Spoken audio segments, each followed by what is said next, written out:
Novel 2014 വന്ന ശേഷം പിന്നീട് എൻ്റെ ഒരു നോവൽ വരുന്നത് ഇപ്പോഴാണ്, 2024 10 വർഷത്തെ ഇടവേള ഒരു നോവലിലേക്ക് വേണ്ടി വന്നു. അതൊരു പക്ഷേ നമ്മൾ സ്ത്രീകൾക്ക് പുരുഷന്മാരെ പോലെ എളുപ്പത്തിൽ എഴുത്ത് സാധിക്കില്ല. കാരണം നമ്മൾ വീടിൻ്റെ ഉത്തരവാദിത്വം എന്ന് പറയുന്നത് തന്നെ വലിയൊരു ഫാക്ടറിയാണ്.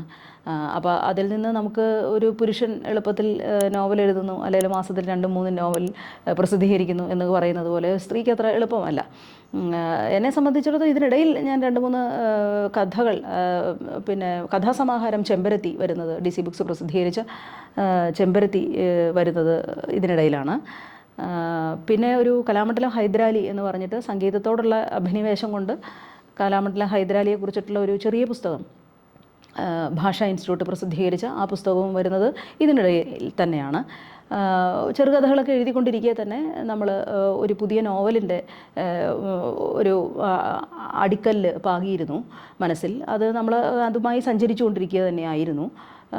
വളരെ പൊടുന്നനെയാണ് മലയാള മനോരമയുടെ എഡിറ്ററായ പനച്ചി സാറ് എന്നെ ഒരു നോവൽ എഴുതണം എന്ന് ആവശ്യപ്പെട്ട് വിളിക്കുന്നത്. വളരെ ഗൗരവമായി അദ്ദേഹത്തിൻ്റെ നിരന്തരമായ പരിശ്രമത്തിൻ്റെ ഫലമായി ഒരു 3-4 മാസത്തിനുള്ളിൽ ആ നോവലാണ് വാർഷിക പതിപ്പിൽ വരാൻ പോകുന്ന സ്വാതന്ത്ര്യത്തിൻ്റെ നിറം എന്ന നോവൽ. കലാമണ്ഡലം ഹൈദരാലി ഏറെ ഇനിയും അംഗീകരിക്കപ്പെടേണ്ട കാലം അതിക്രമിച്ചു എന്നുള്ളതാണ്. അദ്ദേഹം ജീവിച്ചിരിക്കുന്ന സമയത്ത് നമുക്ക് പിന്നാമ്പുറത്ത് നിന്നുകൊണ്ട് കഥകളിയുടെ എൻ്റെ ഏറ്റവും പ്രിയപ്പെട്ട രാഗമായ ഹിന്ദോളം അദ്ദേഹം അതിമനോഹരമായി പാടി.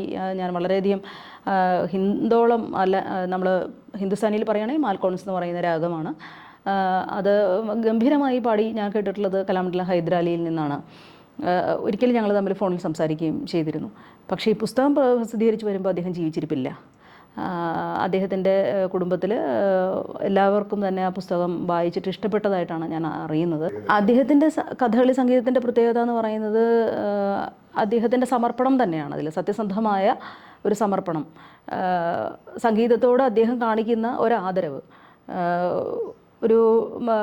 എന്തെങ്കിലും ഒരു ലക്ഷ്യം മുന്നിൽ കണ്ടുകൊണ്ടോ അല്ലെങ്കിൽ ആരെങ്കിലും പ്രകീർത്തിക്കും എന്ന് കരുതിയോ അല്ലെങ്കിൽ ഏതെങ്കിലും തരത്തിലുള്ള ബഹുമതികൾ വന്നു ചേരും എന്ന് കരുതിയോ ഒന്നുമല്ല അദ്ദേഹം സംഗീതം ആലപിച്ചിട്ടുള്ളത്. അദ്ദേഹം സ്വയം മറന്ന് പാടുകയായിരുന്നു. അദ്ദേഹത്തിൻ്റെ ഈ ഒരു ആലാപനത്തിൻ്റെ യുണീക്കായിട്ടുള്ള ആലാപനത്തിൻ്റെ അതിൻ്റെ സൗകുമാര്യം, അദ്ദേഹത്തിൻ്റെ ശബ്ദത്തിൻ്റെ സൗകുമാര്യം, അദ്ദേഹം എല്ലാം മറന്ന് ലയിച്ച് പാടുന്നതിൻ്റെ ഒരു സൗന്ദര്യം തന്നെയായിരുന്നു എല്ലാ കാലത്തും എന്നെ ആകർഷിച്ചിട്ടുള്ള ഒരു കാര്യം.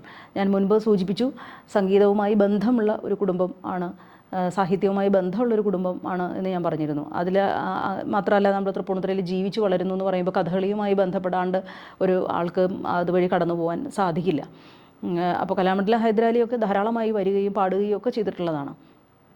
അങ്ങനെ പക്ഷേ നമ്മളെ സംബന്ധിച്ചിടത്തോളം നേരിട്ട് കലാമണ്ഡലം ഹൈദരാലിയുടെ പാട്ട് കേൾക്കുക ആയിരുന്നില്ല എനിക്ക് ഉണ്ടായിട്ടുള്ള അനുഭവം. ഞാൻ ദൂരദർശനിലൂടെയായിരുന്നു കലാമണ്ഡലം ഹൈദരാലിയെ കൂടുതൽ പരിചയപ്പെട്ടത്. അദ്ദേഹത്തിൻ്റെ കഥകളി സംഗീതം ഞാനിങ്ങനെ വളരെ ശ്രദ്ധിച്ച് കേൾക്കുമായിരുന്നു. അദ്ദേഹത്തിൻ്റെ ആലാപനത്തിൽ ഉണ്ടാകുന്ന വ്യത്യസ്തത, ഓരോ രാഗങ്ങൾക്ക് അദ്ദേഹം കൊടുക്കുന്ന പ്രത്യേകത, ആലാപനത്തിൻ്റെ പ്രത്യേകത എന്ന് പറയുന്നത് എന്നെ വളരെയധികം ആകർഷിച്ചിരുന്നു. സത്യത്തിൽ കലാമണ്ഡലം ഹൈദരാലിയാണ് പിന്നണിയിൽ എന്നറിഞ്ഞാൽ സത്യത്തിൽ നമ്മൾ ചാനൽ തന്നെ മാറ്റാറില്ലായിരുന്നു. ആ കഥകളി തീരുന്നത് വരെ നമ്മളത് കേൾക്കാറുണ്ടായിരുന്നു. അതുതന്നെയാണ് കലാമണ്ഡലം ഹൈദരാലിയുടെ. പിന്നെ എന്നെ ഭാഷാ ഇൻസ്റ്റിറ്റ്യൂട്ട് സമീപിച്ചപ്പോൾ അദ്ദേഹം ഭാഷാ ഇൻസ്റ്റിറ്റ്യൂട്ട് അന്ന് സമീപിച്ചപ്പോഴേക്കും എനിക്ക് 3 പുസ്തകങ്ങളാണ് എൻ്റെ മുമ്പിൽ വെച്ചത്. 3 പേരുകൾ എൻ്റെ മുന്നിൽ വയ്ക്കുകയുണ്ടായി. അതിൽ എനിക്ക് തോന്നുന്നത് ഒന്ന് മാധവിക്കുട്ടിയായിരുന്നു എന്നാണ്.